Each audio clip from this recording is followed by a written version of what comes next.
20 ನಿಮಿಷಗಳಲ್ಲಿ ಏನಾಯಿತು? ನಾಪತ್ತೆಯಾದ ಜ್ಞಾನೇಶ್ವರಿ ಪ್ರಕರಣದ ಹೊಸ ತಿರುವು. ಒಂದು ಪುಟ್ಟ ಮಗು ಕೇವಲ 20 ನಿಮಿಷಗಳಲ್ಲಿ ಕಾಣೆಯಾಗಿದೆ. ಅವಳು ಎಲ್ಲಿಗೆ ಹೋದಳು? ಯಾರಾದರೂ ಅಪಹರಿಸಿದ್ದಾರಾ? ಅಥವಾ ಬೇರೆ ಏನಾದರೂ ನಡೆದಿದೆಯೇ? ಇದೀಗ ಈ ಪ್ರಕರಣದಲ್ಲಿ ಮತ್ತೊಂದು ವಿಚಿತ್ರ ಬೆಳವಣಿಗೆ ಬೆಳಕಿಗೆ ಬಂದಿದೆ. ಜ್ಞಾನೇಶ್ವರಿ ಎಂಬ ಪುಟ್ಟ ಬಾಲಕಿ ಕಾಣೆಯಾದ ದಿನದಿಂದ ಇಡೀ ಪ್ರದೇಶವೇ ಆತಂಕದಲ್ಲಿದೆ. ಪೊಲೀಸರು, ಸ್ಥಳೀಯರು ಹಾಗೂ ಕುಟುಂಬದವರು ನಿರಂತರವಾಗಿ ಹುಡುಕಾಟ ನಡೆಸುತ್ತಿದ್ದಾರೆ.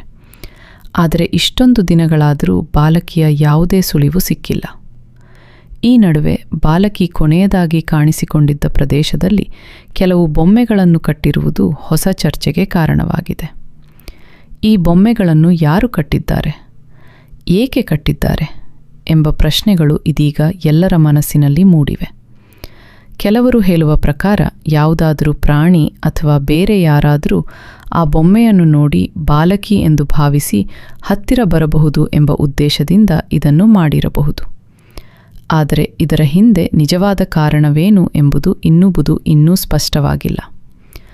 ಪೊಲೀಸರು ಪ್ರತಿಯೊಂದು ಕೋನದಿಂದ ತನಿಖೆ ನಡೆಸುತ್ತಿದ್ದಾರೆ.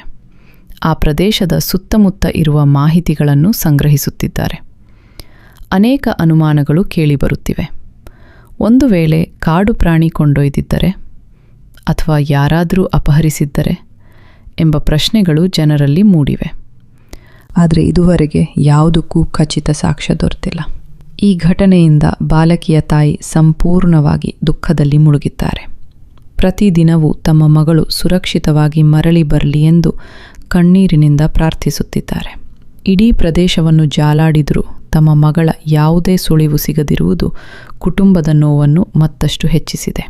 ಜ್ಞಾನೇಶ್ವರಿ ಸುರಕ್ಷಿತವಾಗಿ ಮನೆಗೆ ಮರಳಿ ಬರಲಿ ಎಂಬ ಆಶೆ ಇನ್ನೂ ಜೀವಂತವಾಗಿದೆ. ಸಾವಿರಾರು ಜನರು ಪ್ರಾರ್ಥನೆ ಮಾಡುತ್ತಿದ್ದಾರೆ. ನಾವು ಕೂಡ ಆ ಪುಟ್ಟ ಮಗಳು ಕ್ಷೇಮವಾಗಿ ಮರಳಿ ಬರಲಿ ಎಂದು ಹಾರೈಸೋಣ. ಈ ಪ್ರಕರಣದ ಮುಂದಿನ ಅಪ್ಡೇಟ್ಸ್ಗಳಿಗಾಗಿ ನಮ್ಮ ಚಾನಲನ್ನು ಸಬ್ಸ್ಕ್ರೈಬ್ ಮಾಡಿ.